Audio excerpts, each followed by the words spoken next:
and let private sector put in money into them. Until you deal with the pricing issue, you're not going to have major investments in refineries.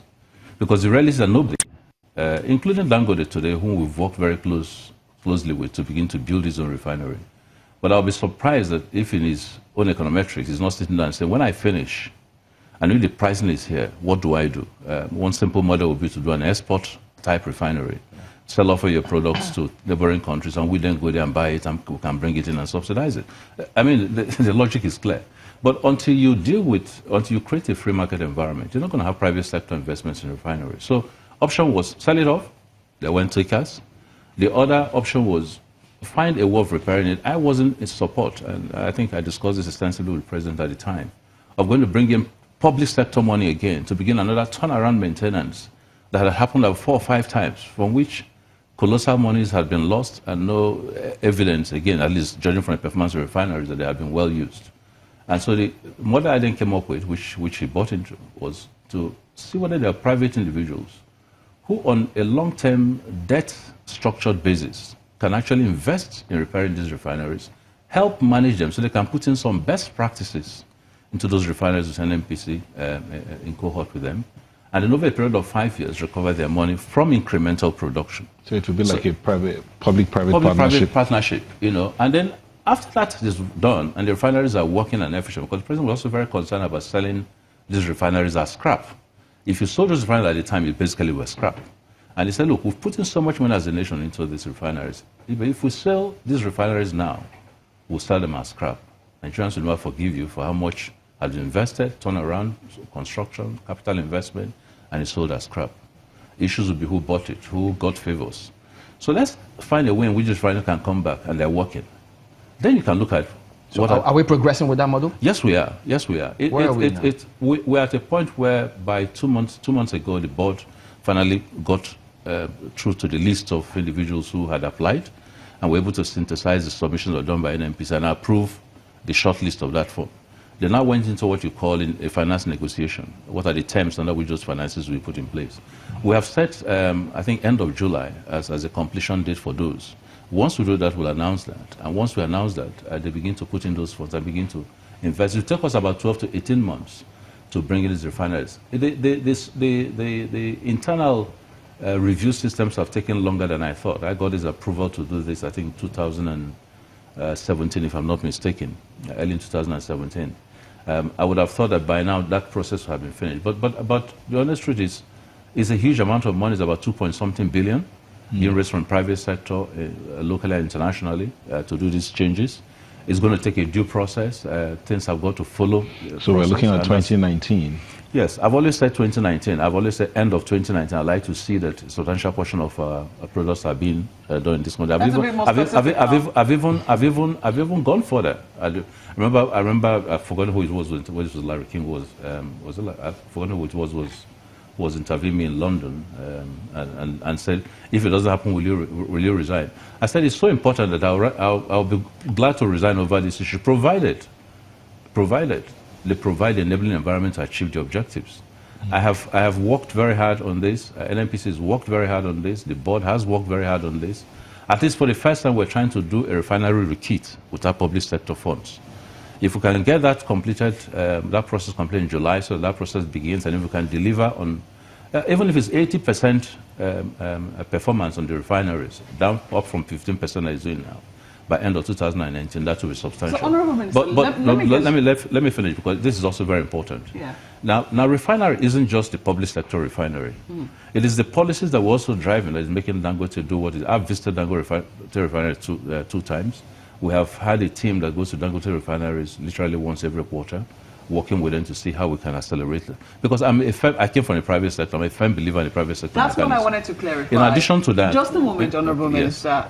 When you made that promise about 2019, it's interesting now that you've clarified that you say the end of 2019, because I believe a lot of Nigerians are going to wait to the 1st of January 2019 and say, where is the promise that you made?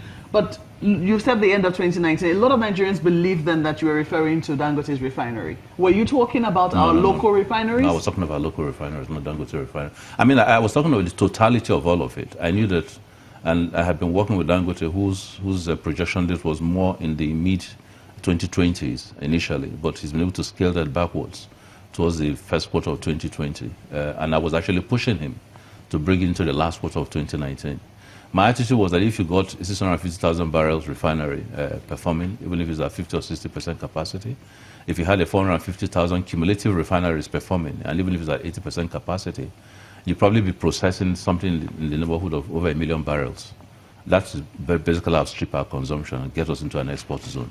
So those were the sort of analysis. I didn't quite frankly take into cognizance even the modular refineries that later came up because of sensitivities in Niger Delta, because, I mean, modular refineries, 2,000, 3,000, maybe 5,000 barrels performance. So that's not going to dramatically impact on the product supply as it is. But you're looking at about 10 modular refineries coming up, and you're talking about 10. Them being at each of the states in the Niger Delta. Yes. How far have that gone? 2 are basically structured to deliver hopefully by the end of this year, early next year. They began construction. They brought in the equipment. Some of the refineries have been fabricated and on way here. The remaining 8, about 5, half of those, and the fabrication process. Others are still going through a process, but 10 are probably the ones we're looking at, and still for everything that we see in terms of investor funds, in terms of shareholder entrepreneurial infusion, there is a likelihood that they will come on stream. But the concern will be about the impact on the environment. Which is that refineries? Yes. Is that taken into cognizance as well?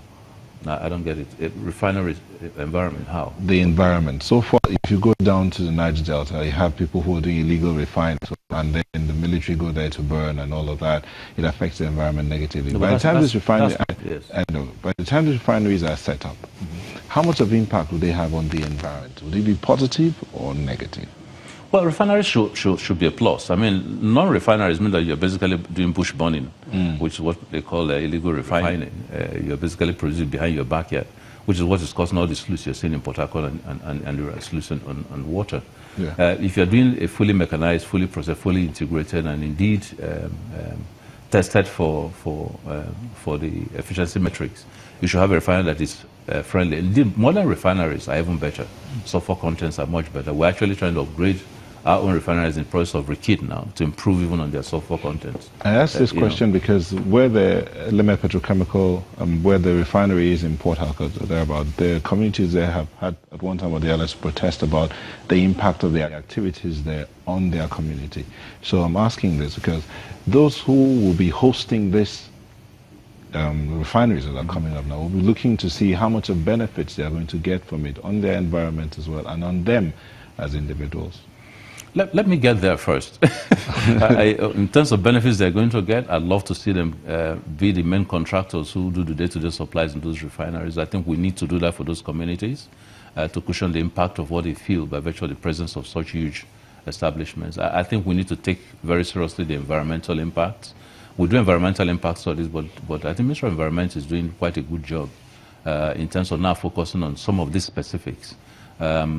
The organic cleanup is one of those that we're working on. It's required us putting money from private sector and from public sector to put together the 1 billion fund, which we need to begin to release now for this process to take place. We're looking at that same structure in other areas.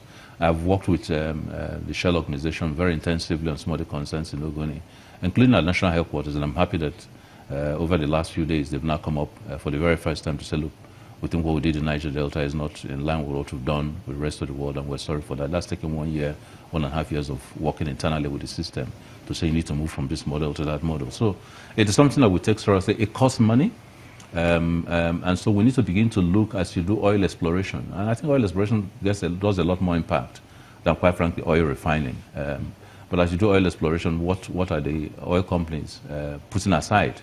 I was going to ask you a question about the oil companies and this issue of casualization of workers in the IOCs, but we'll look at that when we come back from this break. Okay. Join us again.